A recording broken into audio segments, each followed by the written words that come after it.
Hello everyone, welcome to my channel physics facts. तो आज हम करने जा रहे हैं रैशनल फंक्शंस। तो रैशनल फंक्शन है जो, मतलब उसका क्या मतलब है। अगर एक पॉलिनोमियल, जैसे हमने कल पॉलिनोमियल लिया था, अगर कोई पॉलिनोमियल है उसको किसी और पॉलिनोमियल से हम डिवाइड कर दे, obtained by rational function हमें कैसे मिलता है? obtained by dividing a polynomial to another polynomial। जैसे ये एक polynomial है in x, p is a polynomial in x and q is also a polynomial in x। तो अगर हम दोनों को डिवाइड कर दें तो हमारे पास ये रैशनल फंक्शन, हमें fx is a rational function। पर इसमें एक कंडीशन होती है। क्या हुआ है ना, जो हमारे डिनोमिनेटर में है, जो polynomial function is not equal to 0। अगर हम इसमें, इस फंक्शन में अगर हम x की कोई भी वैल्यू पुट करते हैं तो अगर हमें 0 आंसर आ जाता है तो ये रैशनल फंक्शन नहीं होगा। हाँ, इसको हम ऐसे लिख सकते हैं जहाँ पे ही x is not equal to 0। अगर ये 0 हो गया, क्या होगा? x इज इक्वल टू 0, तो something divided by 0 is not defined, तो ये फंक्शन हमारे पास डिफाइंड ही नहीं होगा। तो क्या होगा? x where not equal to 0, तभी हम इसे कहेंगे this is a rational function. So अब हम एग्जांपल लेते हैं, fx is equal to 1/x। ये भी एक रैशनल है और एक ये भी एक रैशनल फंक्शन है 1/x²। पहले इसे चेक करते हैं। अगर आप इसको प्लॉट करेंगे तो ये कुछ ऐसा हमें दिखेगा, ऐसे जाएगा। और अगर हम x की अगर हम पॉजिटिव वैल्यू हम इसमें पुट करते हैं तो y की भी पॉजिटिव वैल्यूज आएंगी हमारे पास। और अगर हम x की नेगेटिव वैल्यू इसमें पुट करते हैं तो y की भी नेगेटिव वैल्यू आएगी हमारे पास।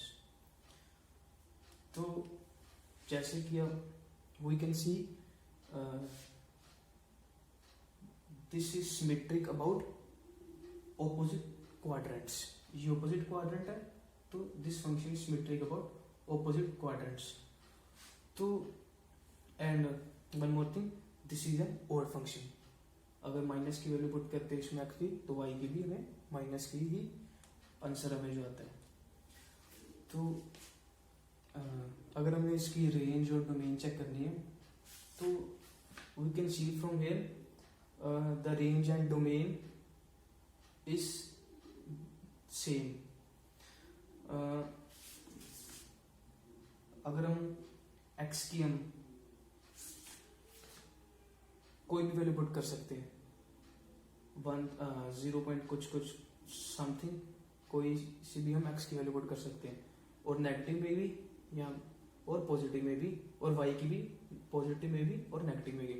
पर जब हमने किया था रैशनल फंक्शन की डेफिनेशन, तो हमने कहा था कि ये तभी फंक्शन हमारे पास एग्जिस्ट करेगा जब डिनोमिनेटर की जो वैल्यू है वो हमारे पास 0 ना आए। यहाँ पे डिनोमिनेटर की वैल्यू सिर्फ 0 आती है अगर हम 0 ही पुट करें। x की वैल्यू अगर हमने 0 लेट की तभी हमारे पास जो डिनोमिनेटर में जो फंक्शन है वो हमें 0 वैल्यू देगा। तो 0 पे तो ये एग्जिस्ट नहीं करेगा। अगर हम ऐसे भी लेते हैं लिमिट, अगर हम लेते हैं x अप्रोचेस टू 0, तो फंक्शन जो है क्या, बस नॉट डिफाइंड हमारे पास फॉर सेम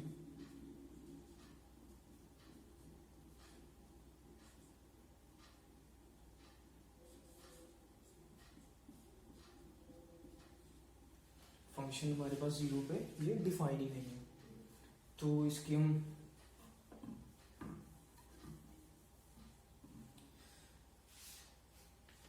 इसकी रेंज और डोमेन हम कैसे लिख सकते हैं?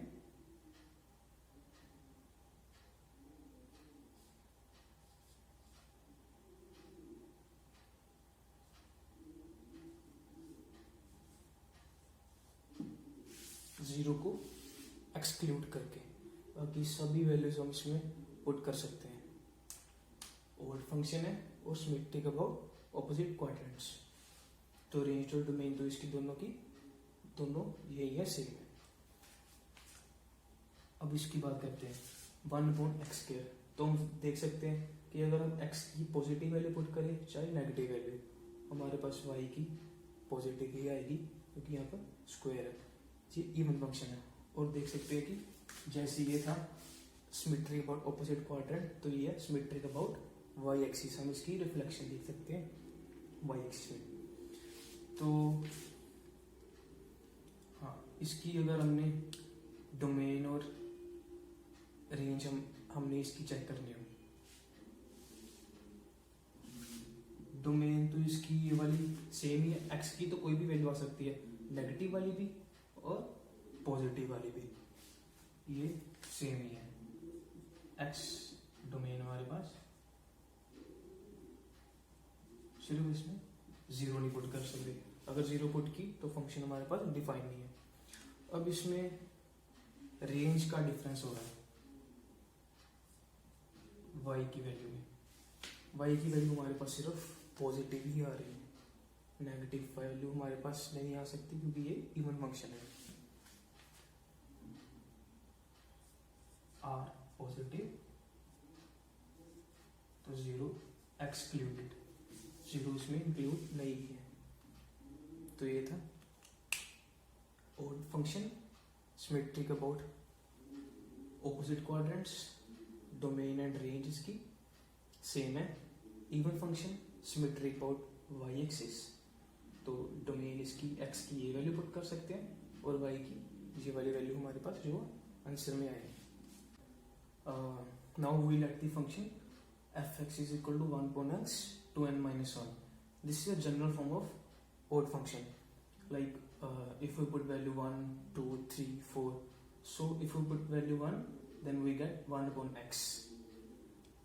And if we put value 2, then we get 1/x³. So we can see here for y is equal to 1/x, this is line, first line, and for y is equal to 1/x³, this is second line. So same as 1/x as we had done earlier, this is also y is equal to 1/x³, symmetric about opposite quadrant, and range is or domain is same as we have done in 1/x. So this is the general form of odd function. We can plot 1/x³ similar way as similar to 1/x³ or 1/x. So we can see here, this is the general form of even function. We can put the value n is equal to 1, 2, 3 and it belongs to natural number. So similar as we have done earlier, 1/x², symmetric about y axis, this is even function. We can see the reflection, and there is a little bit change when we plot y is equal to 1/x4. This is not minus sign. So same here on this side, little bit change on 1/x² and 1/x⁴. And also we can plot 1/x⁴6, 7 or 6, 8, 10. Similar way we can plot that one also.